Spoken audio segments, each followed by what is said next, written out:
crowd started to gather. The men were chanting in Arabic, Allahu Akbar, Allahu Akbar. And my father and I, as I was holding his hand, were pushed to the front of this crowd. In the center of this crowd was an Arabic woman, dressed just like this, and she was tied up and she was sitting on a box. Next to her was an Arabic man, and he did a traditional Islamic prayer on the floor. And he got up from the floor, and from his side, he pulled out this very long golden sword, and he beheaded the woman. My legs are shaking, and my heart is going fast.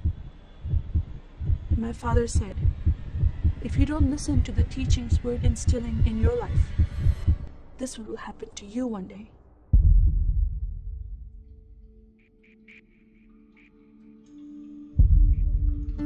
I was born and raised in a small country by the name of Kuwait, a community of 98% Muslim population. 2 of my uncles are imams, and 1 is president of a mosque, where I would hear the call to prayer 5 times a day.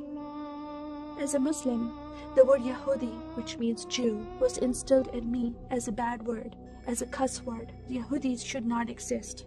They should be killed, and I never thought to question why would I hate them. I never met Jewish people in my life. They never did anything to harm my family. I just hated them. Just the word brought hatred in my heart. It's very important to learn the Quran and the Hadith and even memorize it in Arabic.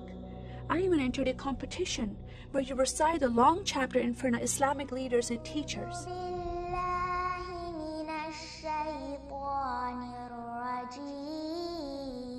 And I came 2nd place. I thought I did a good job. But my father said, no, that's not good enough. Most of my life for me, it was alone, by myself, broken person, in need of love from my family, but I never received it from them. I tried to experience this love from Creator God, from Allah. In my prayer times, I lifted up my hands and I cried out to Allah for help. Please have my father stop beating my mother. Please have my father stop beating me. But no help came. God is not a personable God to Muslims. God doesn't say, I love you. Saddam Hussein forces came in the middle of the night and invaded the small country of Kuwait. And then they came to my city and they destroyed property and they looted people's home and they stole possessions and they killed the men and they raped the women. Then we were granted asylum status to stay in the US. My grandmother suddenly got very sick. She had a heart attack and she went to the hospital. And 2 days later, she passed away. I was devastated because I lost my best friend. And this lady approached me and asked me if I was okay. And I said, no, Paula, my grandmother died. And I just started to cry again. At that moment, I was hurting so much, only crying helped. And Paula came to me and put her arms around me and she gave me a hug. And then she asked me a question. Would you like to go to church with me? When I walked into this church, I experienced love from these people and acceptance from these people like I've never before. Fellowshipping together. They were men and women together. They didn't have to be separate. No one was judging each other. And they knew I was Muslim. They were so friendly to me themselves, accepting of me and loving of me. And that was really surprising to me. And for the first time in my life, I heard a message from the Bible. I started reading the message about Yeshua. When he walked into the synagogue, he was given a scroll from Prophet Isaiah, and he opened the scroll and he started reading that scripture.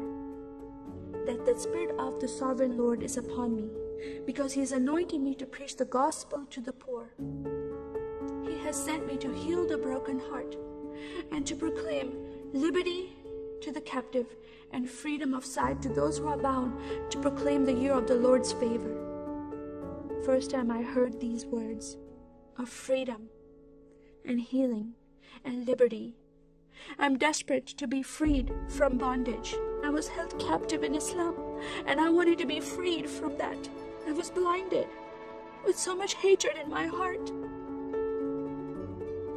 The darkness broke from my eyes. The veil came off my heart. I knew the decision I was making to leave Islam is a big decision. By Sharia law, Islamic law, it is death penalty. But I'm desperate to know a living God.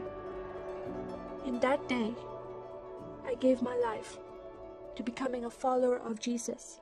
This is the God of Israel, God of Abraham, Isaac, and Jacob. And the nation of Israel is God's heartbeat. And I said, God, forgive me. I did not know I hated your people. I love the Jewish people because it's their God, their Messiah that I'm following, and He told me to love them. I never knew what happened to the 6 million Jews that died. I never heard that in Kuwait in history. Now that I met Holocaust survivors, I know their story, and I shared my story with them. Your God, your Messiah, changed my heart, giving His life for me, so I can have life everlasting. He rescued me. He saved me. He came and brought joy in my life again. And I'm a blessed woman. And I start crying, and they start crying. And we are able to relate to each other, and they embrace me, and they love me, and they experience some healing, I believe, when they hear my story. That is a privilege to have that in my life. I am one for Israel.